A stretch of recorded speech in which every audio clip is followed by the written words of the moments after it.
My dad yelled, "Get out of this house," and trusted every false story my brother spread about me. Years later, when he tried to pin the blame on me again, I finally said, "Not this time," and watched the truth come to light. My dad screamed, "You're out of this house." He believed every single lie my brother told about me. For years, I let them. But then, when he tried to blame me again, I finally said, "Not this time." And what happened next? Well, let's just say the truth finally had its moment, and it was brutal. I used to believe in family, that deep down, no matter what, blood meant something. That your parents, your siblings, they'd always have your back, even when the rest of the world didn't. I wasn't completely naive, but I was totally unprepared for what went down, and how it completely shattered everything I thought I knew. From the outside, we probably looked like a pretty typical family. Dad was this towering figure, loud, opinionated, super old school. He believed in tough love, though the love part often felt optional. Mom was quieter, softer, always trying to be the buffer between Dad and us kids. My older brother, Alex, was 18, and he could play people like a chess game. And then there was me, 16, pretty average, honestly. I tried to stay out of trouble, kept to myself, always aiming to avoid the crossfire. But it never stopped me from being the perfect scapegoat. Alex and I used to be close, though. We fought like any siblings, sure, but we also built forts, stayed up late talking about video games, even teamed up when our parents argued. But around the time Alex hit adolescence and figured out he could control people, everything changed. He realized he could get away with almost anything as long as he spun the right story. And Dad? God, Dad ate it up. Alex could lie through his teeth and get a pat on the back, while I'd be interrogated for things I hadn't even done. It started small. A damaged lamp here, a lost charger there. Alex would just say, "Ethan did it." That was it. No questioning, no chance for me to clarify. I'd get grounded or chastised, and Alex would just smirk when no one was looking. I tried telling Mom a few times, hoping she'd see through it, but she'd just sigh, tell me to be the bigger person. "He's still figuring things out, Ethan. Just ignore him. It's not worth fighting." But it was worth fighting. I just didn't know how to win. Then, in early October, everything finally came to a head. That week had been tense. Dad was worried about his job, Alex was acting weird, and Mom was staying late at work. I could feel something building, like a storm you can't see, but know is coming. Friday. I came home from school, dropped my bag, grabbed a snack, and headed straight to my room to play guitar. I was obsessed with this song, and for once, I actually felt peaceful, like the weekend might just be quiet. I was halfway through the chorus when I heard Dad call my name from downstairs. Not just calling, but yelling. The kind of tone that makes your stomach instantly drop. "Ethan, get down here quickly." I froze. My mind raced. Had I forgotten the dishes? Overlooked a chore? I carefully laid my guitar down and walked downstairs, my pulse pounding. Dad was in the living room, arms crossed, face flushed. Alex was on the couch, staring at the floor, doing his perfected innocent act. There was a shattered picture frame on the coffee table. A family portrait, splintered across the glass. It felt symbolic. "You think I'm stupid?" Dad snapped the second I walked in. "Alex told me everything. You broke this, tried to lie about it, then you laughed in his face when he asked you to help clean up." My jaw went slack. "What? No, I didn't." "Don't you dare lie to me," he boomed. "Alex saw you throw your backpack at it when you got home. Then you just walked away like it was nothing." I stared at Alex, wide-eyed. "That's not true. I didn't even come into the living room. I went straight upstairs." Alex wouldn't meet my gaze. He just kept staring at the floor, biting his lip, like he was the victim. I turned back to Dad, trying to stay calm. "I swear I didn't do it." "Of course you did," he shouted. "You're always irresponsible, always looking for attention. Do you think this is a joke, breaking things and lying about them?" "I did not. Enough. Don't expect to leave your room for the rest of the weekend." "But go." I didn't argue. I knew it was useless. Dad had made up his mind. I took one last look at Alex. His face was blank, but I caught the faintest twitch of a smirk as I turned away. That night, I just sat on my bed in silence. No music, no distractions. Just me, and the growing suspicion that something was really, truly broken. And not just the picture frame. I kept asking myself why Alex would do this. What did he gain? Did he really enjoy watching me get punished? I barely slept. The weekend only got worse. Every time I stepped downstairs, it was cold stares and sharp comments. Alex pranced around like a saint, offering to help with dinner, taking out the trash. And Dad ate it up. I felt myself shrinking, retreating inside my own home, like I no longer belonged. It wasn't until Monday morning that I found out what had really happened. I was getting my backpack from the hallway when I heard Alex in the kitchen, talking on the phone. Nah, it was easy, he chuckled quietly. I just told him Ethan did it. He flipped out like usual. My heart stopped. I moved closer, barely breathing. Yeah, bro. He didn't even question it. Grounded him for the whole weekend. I didn't even have to act upset. Worked perfectly. I stepped through the doorway. Alex jumped, the phone slipping slightly from his ear. His eyes met mine, and for a brief moment, we just stared at each other. No words, no justifications. Then he smiled and shrugged. Oops. I don't know what came over me, but I just turned around and walked out. I didn't say anything. Didn't yell, didn't hit a wall, didn't cry. I just walked out the front door and kept going. I had no idea where I was headed, and I didn't care. My chest felt hollow. My throat was tight. I just couldn't be in that house another second. It was pouring rain. Cold. Consistent. The kind of rain that soaks through your clothes and chills you to the bone. I didn't have a jacket. Didn't even grab my phone. I was 3 blocks away when I heard my name. Ethan. I turned to see Dad, standing under an umbrella, his face twisted. With rage. What the hell do you think you're doing? I didn't answer. You think you can just storm off like some dramatic little brat? Get back to the house. No. I murmured, barely above a whisper. What did you say? I looked him straight in the eyes. I'm not going back. He stared at me like I'd grown a second head. Then his voice dropped to a deep growl. Then you are not welcome in this house if you behave like this. I didn't fight. I just nodded, turned around, and kept walking. I didn't see where he went. I just kept walking. 3 weeks later, I returned. Not because I forgave anyone. Because I had no other choice. I'd been crashing on a pull-out couch in my friend Tyler's basement. His folks were great, but I couldn't stay forever. I needed my clothes. My school books. Maybe I needed closure. When I walked through the door, nothing had changed. Alex was on the couch, eating chips, playing video games. Dad was in the kitchen, joking with some coworkers from his auto shop. They were loud, making jokes, sharing stories. Then I heard it. Yeah, I kicked him out in the rain, Dad chuckled. Little punk thought he could defy me. Let him walk. Maybe that taught him something. The guys laughed. I stood motionless in the hallway, each word soaking in like a stone. And then I saw her. Mom. She was standing right behind Dad, holding a grocery bag. I'll never forget the look on her face. She'd heard every word. And for the first time in a long time, I noticed something different in her gaze. Something sharp. Frigid. And I knew things were about to change. I didn't move. My feet were stuck to the floor as I watched Mom look at Dad like she'd never seen him before. She said nothing at first. She just stood there, keys in hand, the grocery bag slipping from her fingers. I remember an apple rolling out and hitting the floor. Nobody noticed. Not Dad. Not Alex. Not the coworkers still laughing. But I did. And I felt something irreparable had broken open. Mom carefully laid the rest of the bag down and turned around. She walked past me without saying anything, but our gazes briefly connected. I expected disappointment, maybe guilt. She usually gave me that look when Dad was being tough. This time it was different. It was fire. I didn't see what happened next, not right then. I grabbed a hoodie off the stairs and left again. I ended up sitting behind the corner store a few blocks away, watching the rain fall into puddles for what felt like hours. My phone died. I was soaked through again. But for the first time in weeks, I felt still. I didn't feel anxious, hurt, or confused. I was angry. Not the kind of rage that dissipates quickly, but the kind that seeps into your bones, slow, steady, and concentrated. When I finally came home later that night, something had shifted in the air. The living room was quiet. The guests were gone. Alex's game console was unplugged.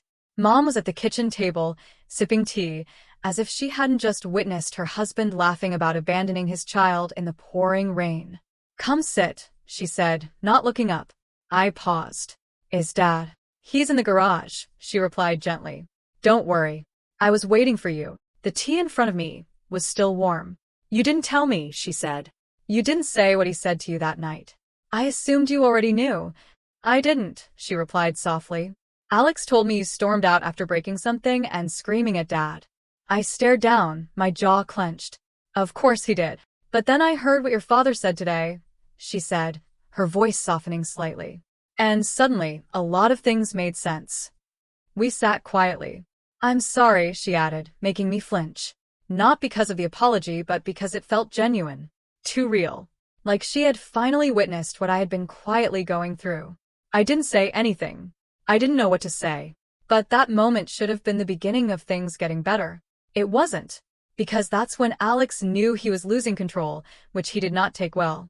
The following few weeks were a slow, stifling descent. Mom started scrutinizing things more, asking Alex and me for our perspectives, checking in with me privately, giving me the benefit of the doubt in ways I wasn't used to. At first, it felt like I was finally being seen, but it also painted a bullseye on my back. Alex hated the spotlight being drawn away from him. He was used to being the golden child, the one who could do no wrong, the favorite.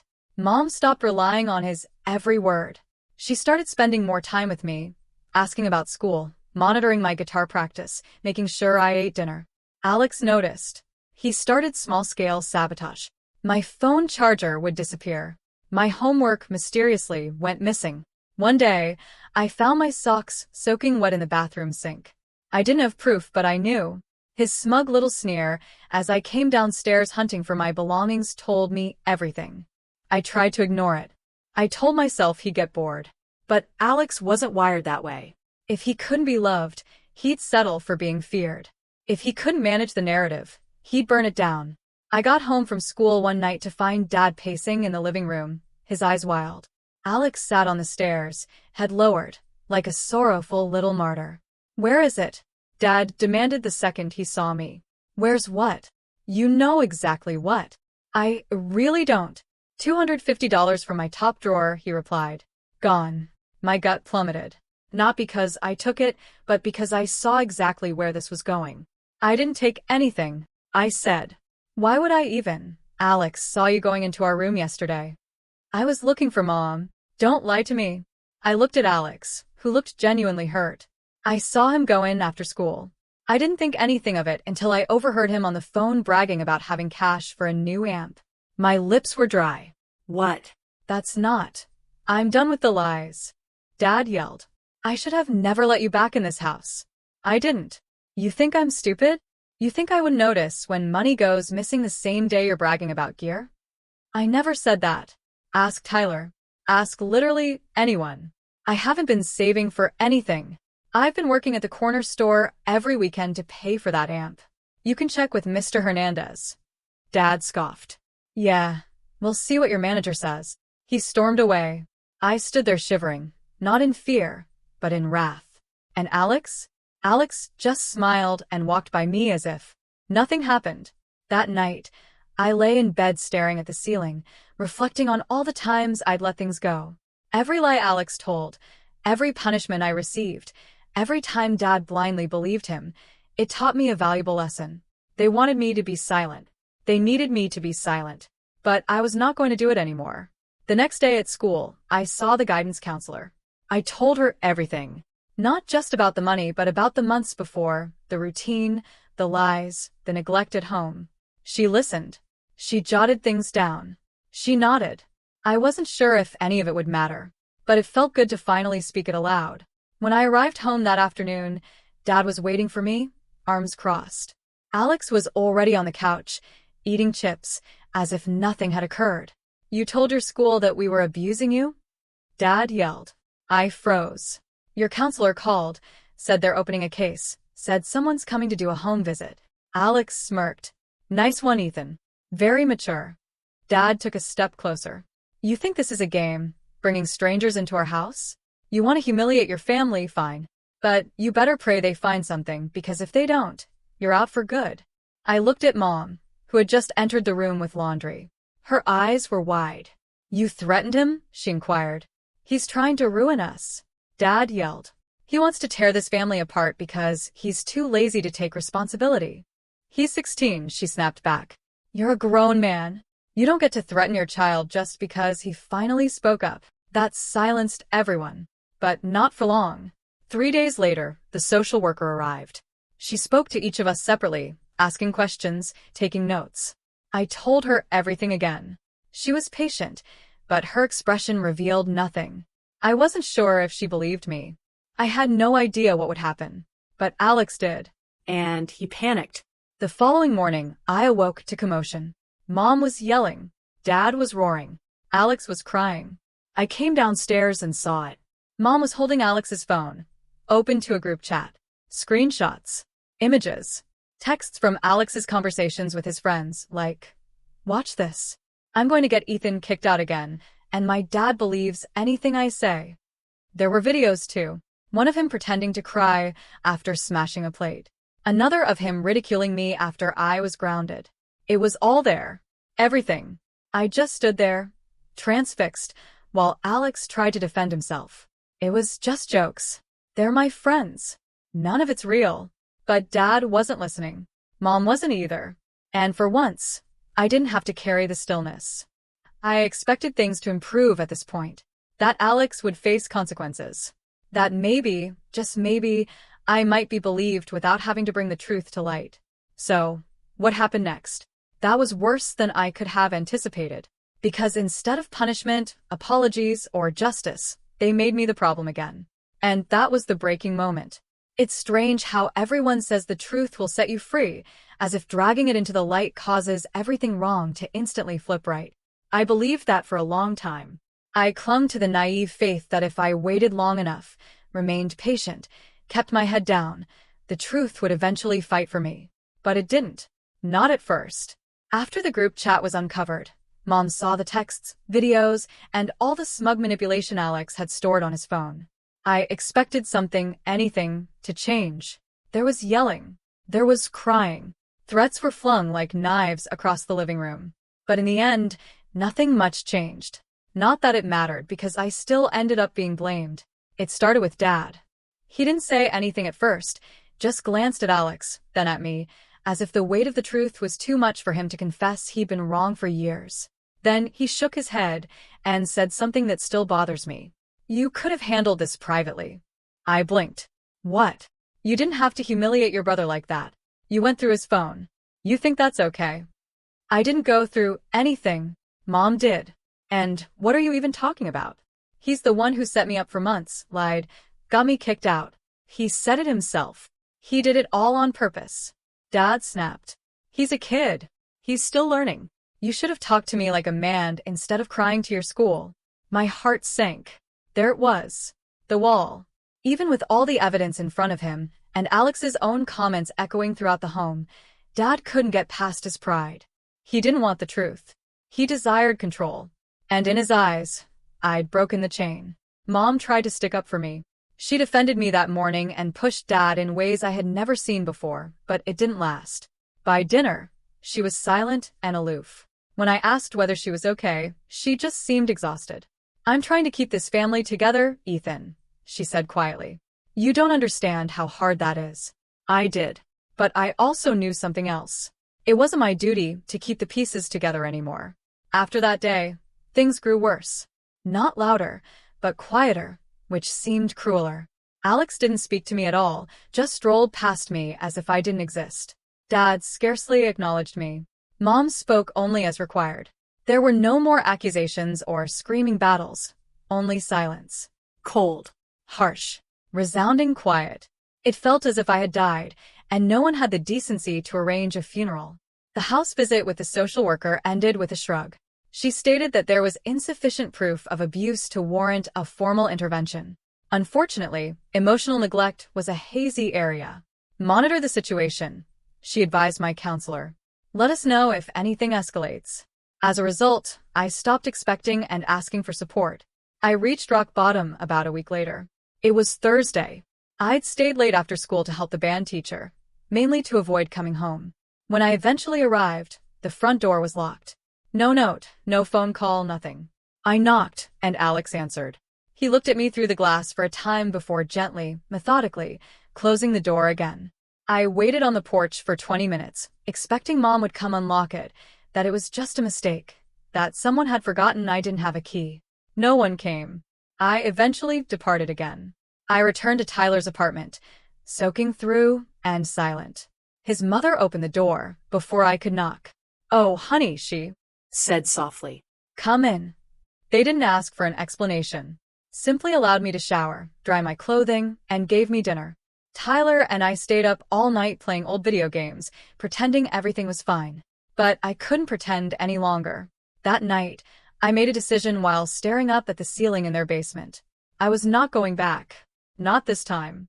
The next morning, I went to the school office and asked to speak with the guidance counselor. I told her everything again, but this time I requested options. Legal alternatives, housing, emancipation. Anything. "I'm tired," I said. "And I'm not safe there." "Not really." She stared at me for a while, then she nodded. It didn't happen overnight, but things started to happen. The school connected me to a youth outreach program.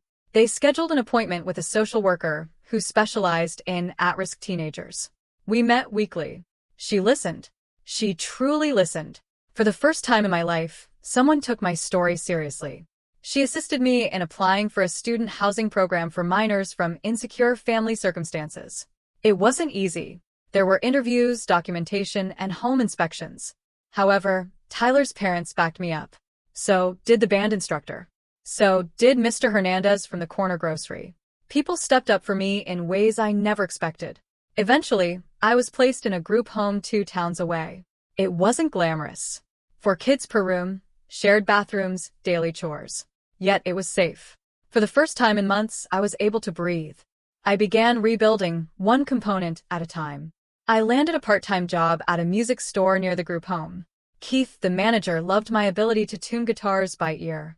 He let me help with repairs and paid me under the table until the paperwork was completed. I saved every cent. I enrolled in therapy through a youth program. I didn't want to at first. I'd always dreaded talking about my emotions. But Carla, the therapist, had this way of making you feel like you weren't damaged, just rearranged. I told her everything. The falsehoods, the favoritism, the way I'd been abandoned by my own family. And she didn't try to fix me. She simply let me be. At school, things gradually improved. The news spread, but not in a harsh way. Several children began sitting with me during lunch. One of the seniors in band urged me to join his garage band. I said yes.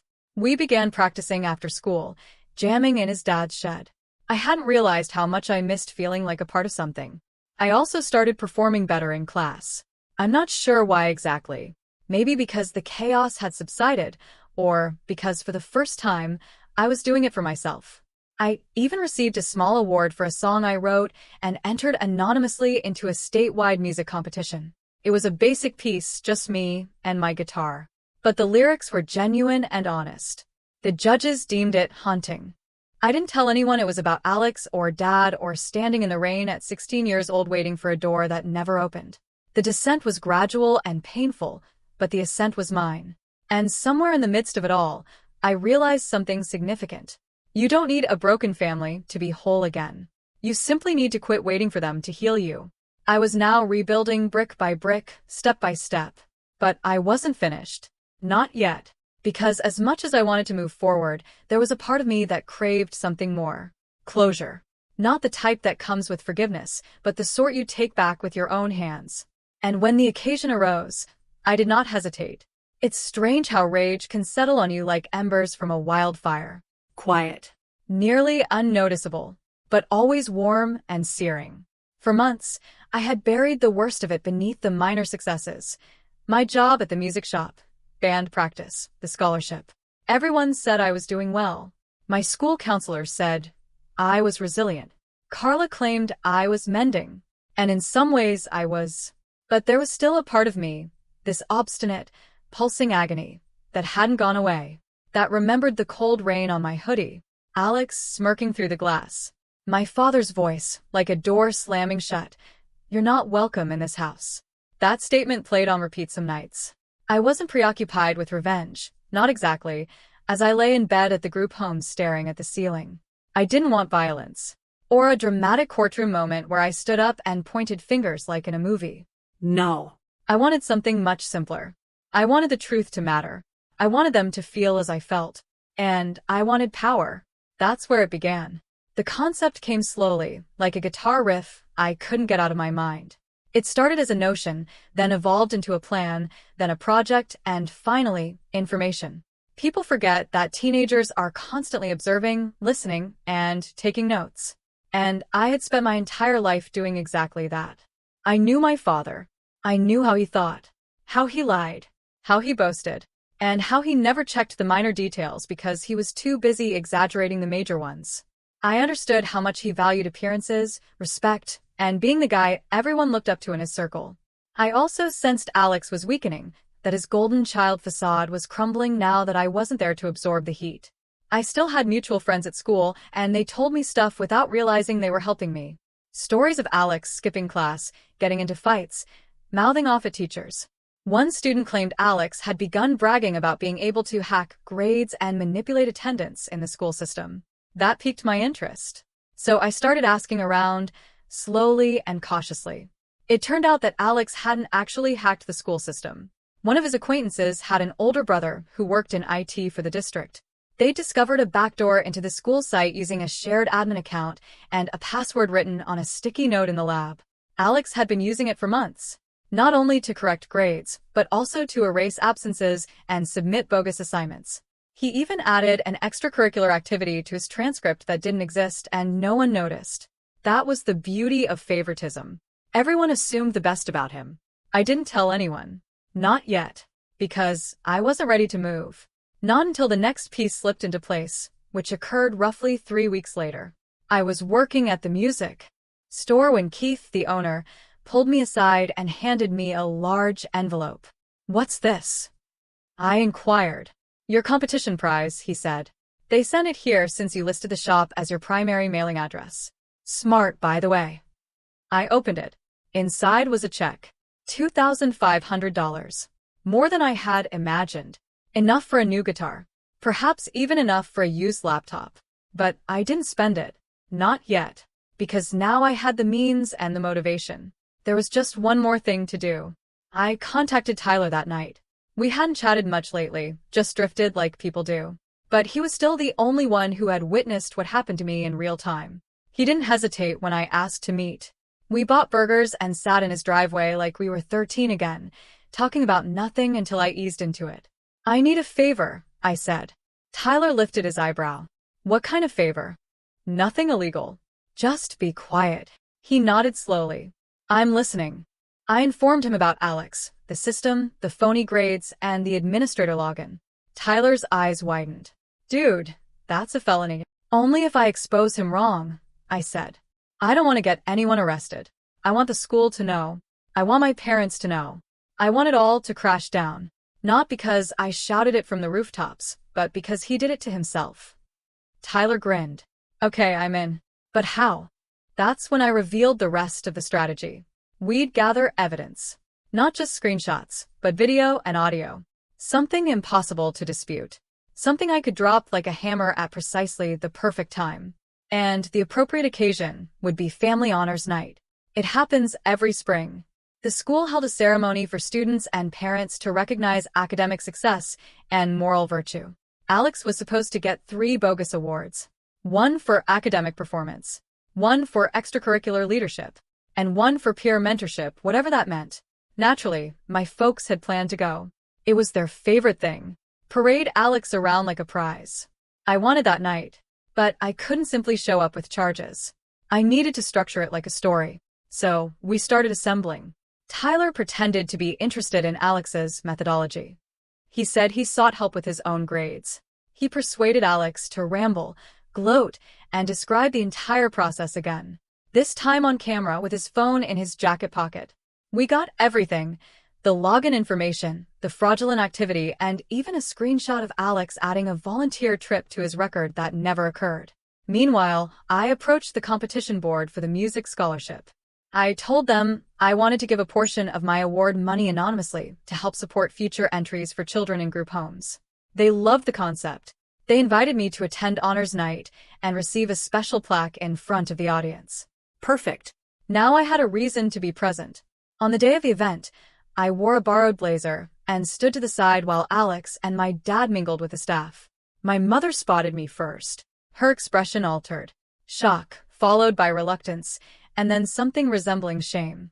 "Ethan," she murmured. "I didn't know you were coming." "I was invited," I replied simply. "Scholarship award." Alex stopped laughing and paled as he noticed me. "What are you doing here?" I asked, smiling. "Oh, I'm just here to support my family. Isn't that what this night is all about?" Dad just gave me a once-over and groaned. Typical. The ceremony began. Names were called. Applause echoed. I received my certificate and stepped off stage with a stiff smile. Then it was Alex's turn. They went over his accomplishments, grades, clubs, mentorship. And as the applause rang out, Tyler snuck into the back row where I stood. He gave me a USB drive. I nodded. Showtime. I approached the principal after the ceremony, right as she was applauding my parents. I smiled politely and explained that I needed to show her something vital about the school's online system. She appeared confused, then concerned. I handed her the drive. "Everything's on there," I said. "You'll want to look through it carefully." She asked questions. I didn't answer them. Not then. I told her to send me an email if she wanted any clarification. Then I left. 3 days later, I received a note. A formal request for a statement. Alex was being investigated for academic dishonesty. But it wasn't the best part. No. The best part came later, when everything I had been working on finally came together. When they found out, the fallout was bigger than I had anticipated. When the principal emailed me requesting a formal statement, I knew the dominoes had finally begun to fall. It didn't happen instantly. Nothing in real life ever does. But as soon as I agreed to meet with her and 2 district administrators the next day, I could feel the power dynamic shift. They invited me into a small conference room with a pitcher of water on the table and notepads in front of each chair. It was calm, professional, and serious enough to make my palms sweat, despite the fact that I knew I had done nothing wrong. They played the videos. They posed meaningful, careful questions. They looked at the screenshots. They even identified the hacked admin credentials that Alex had been using. Apparently, a password reset had gone unreported months ago. When they were finished, one of the district administrators sighed gently and laid the final printed screenshot down as if it weighed 100 pounds. "Thank you, Ethan," she clarified. "This is a very significant breach. And the fact that a student has been using administrator access to alter academic records is extraordinarily serious." I didn't make a scene. I didn't smile. I just nodded. "When will you tell him?" I inquired. "We'll notify him and his parents today," the principal explained. "And his teachers and possibly the board, depending on what else we find." "What about the other students?" I inquired. "The ones he helped change grades for?" "That depends on the extent of the manipulation," she told me. "We have to audit everything. But, Ethan, you did the right thing." The right thing. People use those phrases so casually, but hearing them from someone other than my family, someone who had no reason to lie and no hidden motivation, impacted me harder than I anticipated. I left the meeting knowing that the fuse had been lighted, and all I had to do now was sit back And observe. The explosion occurred 3 days later. My phone rang while I was restringing a customer's guitar behind the counter at the music shop. It was Mom. Not a text or message, but a phone call. I hesitated before picking up. "Hello, Ethan?" Her voice sounded faint and strained. "Can you come home, please? We need to talk." I didn't answer yes or no. I simply stated I would think about it and hung up. Tyler stormed through the shop door 10 minutes later, breathless, as if he had just run across town. "Dude, you need to hear this." He told me everything. How Alex was dragged out of class. How Dad arrived at school in a rage. How the principal had laid everything out. Every grade revised, each forged entry, every made-up volunteer hour. How Alex tried to lie, sob, and then lie again. Then he accused me. Then the IT kid. And finally claimed that his phone had been hacked. But this time nothing worked. They had recordings, screenshots, dates, and IP records. Everything was secure. Alex was suspended pending a complete board review. His college hopes? Gone. His peer mentor award? Revoked. His reputation? Shattered. Tyler reported, Your father is pacing the hallway like a caged animal, ranting about conspiracies and vendettas until a district officer ordered him to walk outside or be removed. She cried, he said of my mother, but not in anger. Tyler's reenactment suggested something heavier, perilously near to regret. Later that evening, following my shift, I decided to go. Not for them. For me. I needed to see the impact for myself. Not out of spite, but to end the chapter completely. To allow my younger self, who was drenched, rejected, and disregarded, to finally see justice without being silenced. When I arrived, the house was in chaos. The living room was a disaster. Papers everywhere. A crumpled letter from the school board rested on the coffee table. Dad was sitting in his chair, head in his hands, breathing heavily. Alex reclined on the couch, face blotchy and red, eyes swollen. He wasn't crying anymore. He was empty. He appeared hollow, as if someone had ripped all of his swagger and confidence away, leaving nothing but a scared child. Mom saw me first. "Ethan," she muttered. "Thank you for coming." Dad glanced up at me with a mix of fury and something he wasn't used to feeling. Uncertainty. Alex didn't look up at all. I locked the door behind me and walked into the room, not as the same 16-year-old they had thrown out into the rain. Mom drew a hesitant breath. "We know everything. The school showed us the evidence. They said you provided it."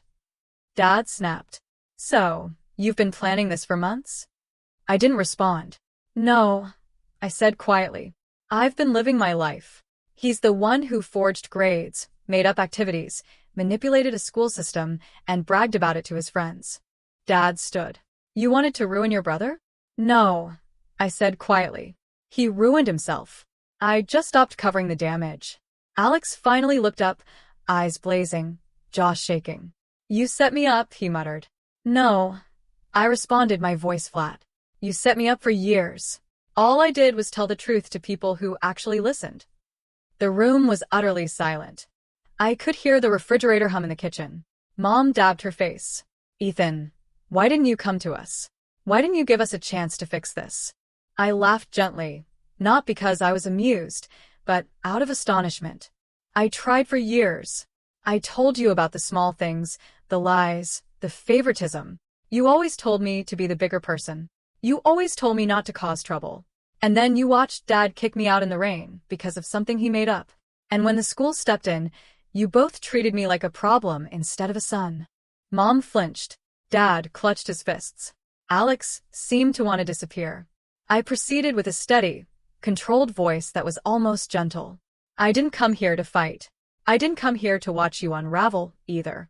I came because I needed you to hear this once, clearly, and without interruption." I let out a breath. "I'm done." Dad scoffed.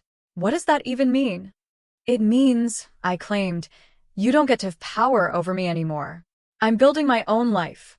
I have a job, a place to live, people who support me. I'm not here to fix anything.